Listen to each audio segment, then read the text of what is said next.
이번 며느라기는 아주 공포스러운 분위기로 시작합니다. 무구형 새벽에 눈을 떴는데 온데간데 없는 살인이 거실로 나가서 한 발짝 한 발짝 발을 떼는데 괴기스럽게 무언가를 씹어먹고 있는 민살인. 그것은 바로 찐만두, 임산부 식욕 폭발. 그것도 양손에 와리가리 하면서 볼이 터질 만큼 만두를 씹고 있는 민살인. 좌 한 입, 우 한 입. 감탄하면서 엄청나게 먹어댑니다. 다음날 출근해서 열일 중인데 그때 걸려오는 시어머니의 전화. 주말에 제사가 있으니 오라는 말씀. 그러면서 꼭 마음에도 없는 말까지 합니다. 너무 힘들면 억지로 오지는 말고 팔다리 부러졌거나 전쟁 난 거 아닌 이상 무조건 오라는 얘기죠. 살인이가 당연히 간다고 하니까 두 번째 속 터지는 시어머니 표대사. 그래, 임신했다고 가만히 있는 것보다 좀 움직이는 게 애한테도 좋아. 누가 보면 집에서 놀고 먹는 며느리인 줄 알겠네요. 가만히 있으니까 가만히처럼 보이는지 가만히 놀고 먹는 임산부 취급을 해버립니다. 한결같은 패턴이죠. 시어머니와 통화하고 나면 항상 나오는 썩소. 다음은 아들 무구형과의 통화. 살인이 임신해서 힘드니 이번 제사는 자기 혼자 가겠다고 하는데 시어머니는 이미 살인이랑 얘기 끝났다고 둘이 같이 오면 된다고 하네요. 무구형은 엄마가 몰랐던 사실을 전해줍니다. 딸 무명이 독립을 준비 중이라는 얘기. 어머니 화들짝 놀랍니다. 전혀 몰랐던 사실. 아까 며느리랑 통화할 때는 며느리 걱정 하나도 없었죠. 딸이 죽으러 가는 것도 아니고 나가서 산다고 방을 알아본다고 하는데 한숨 푹푹 걱정이 넘쳐나는 어머니. 이모님 식혜 급하셨네요. 빨면서 걸어옵니다. 워킹 빨대 무브. 어머니는 이모한테 딸에 대한 걱정과 고민을 토로합니다. 그동안 이혼한다고 집에서 눈칫밥 먹었을 딸을 생각하니 한없이 가엾고 눈물이 날 것 같은 어머니. 점심시간 여직원 둘도 기괴한 장면을 목격하고 있습니다. 이번에도 민살이 완전히 식욕 폭발. 바람을 가르는 젓가락질 속도로 만두 두 판을 혼자서 싹쓸이 해버렸습니다. 요새 만두가 너무 땡겨서요.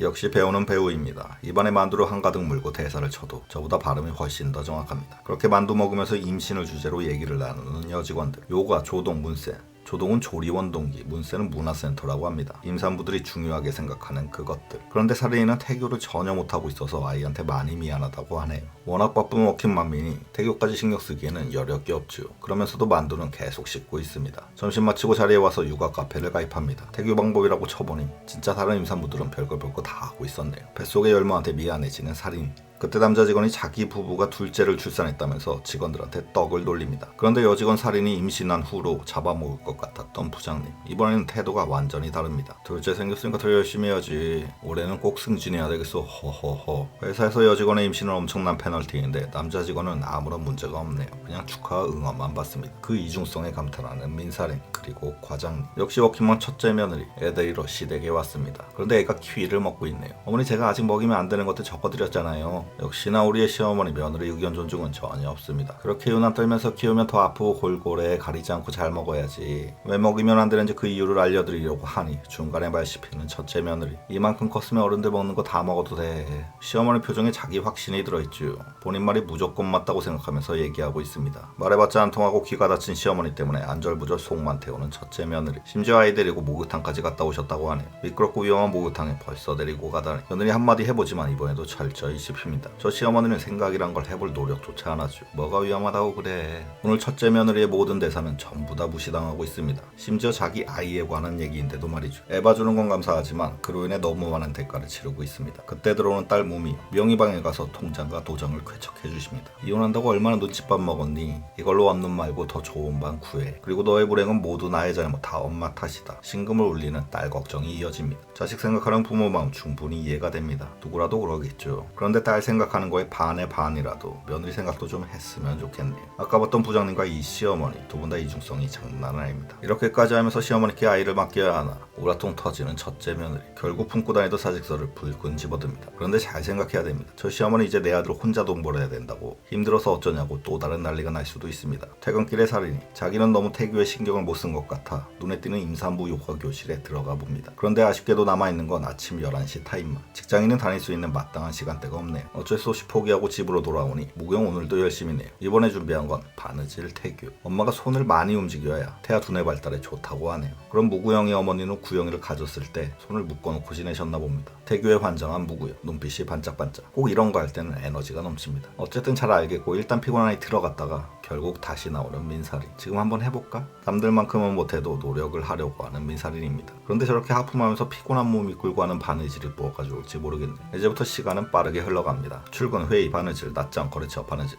그렇게 며칠 달리니 피곤에 쩔어버리는 민살이. 문제의 그날 시댁의 제삿날이 왔습니다. 얼굴도 모르는 시댁 조상들 여자들이 챙겨주는 날, 자손들은 놀고 먹고 남의 집 여자들이 뼈 빠지게 일하는 날, 고로 이딴 식으로 할 바에는 없어지는 게 나은 날. 저희 집은 실제로 없앴습니다. 민살인 시어머니와 함께 정열의 부침개를 부치고 있습니다. 딸 미영이는 그냥 나가 있으라고 했다네요. 그것은 어머니의 배려. 그럼 며느리는 상호평등조약 따위는 존재하지 않는 집안입니다. 어차피 와서 전 부치기 시작한 거 눈치라도 덜 봐야 될 텐데 눈치 없는 무구형이 도와준다면서 나대기 시작하네요.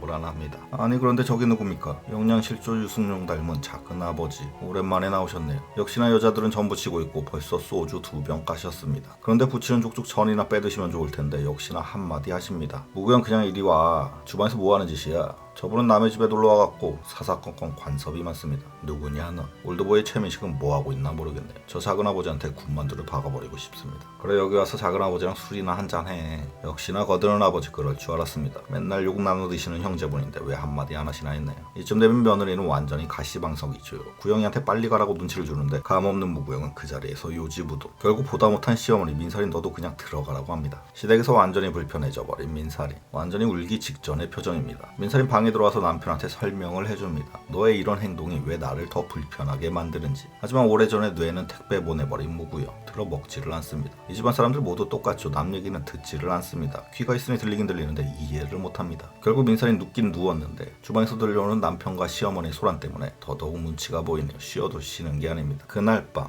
민사이는 제사 마치고 집에 와서도 밀린 업무를 하고 있습니다. 나름 급한 일이라 이유가 있을 텐데 무구형은 아내 생각해준다면서 노트북을 그냥 덮어버리네. 게임하고 있는데 저러면 빡치죠. 급한 일 하고 있는데 저래도 빡칠 겁니다. 겁나게 어이가 없어하는 민사이. 남편의 어이없는 행동에 입이 떡 벌어져 버렸습니다. 만두가 들어가야 할 곳에 황당함이 들어가 버렸습니다. 들어가서 시작하는 무구형의 손까지 뿌리쳐버리네요. 무구형 어안이 벙. 민사인의 입장을 전혀 이해 못하고 있습니다. 남자니까 임신으로 회사에서 눈치 보이고 업무 책임 부담감이 더 큰 민살인을 전혀 이해를 못하고 있는 거죠. 거기까지 했으면 좋았을 텐데 무구형도 한마디를 합니다. 회사 일은 시험시험 하지. 솔직히 이번 제사도 일만 왔으면 안 갔으면 됐잖아. 누가 너 가라고 등 떠밀었어. 민살인 표정 완전히 빡쳤죠. 저 남자는 도저히 말이 안 통해. 노트북 덮어버리고 방으로 들어가 버리면 무구형도 답답하기는 마찬가지. 그런데 그날 밤 살인의 고통스러운 신음소리, 식은땀이 한가득, 배가 너무 아프다고 하는 민살인. 오늘 엄청난 스트레스가 있었죠. 살인이와 태아한테 무슨 일이 생기는 건 아닐까요? 부디 별일이 아니었으면 좋겠습니다. 다음 주에는 좀 더 평화로운 살인이의 모습을 기대하며 이번화 며느라기를 마치겠습니다. 감사합니다.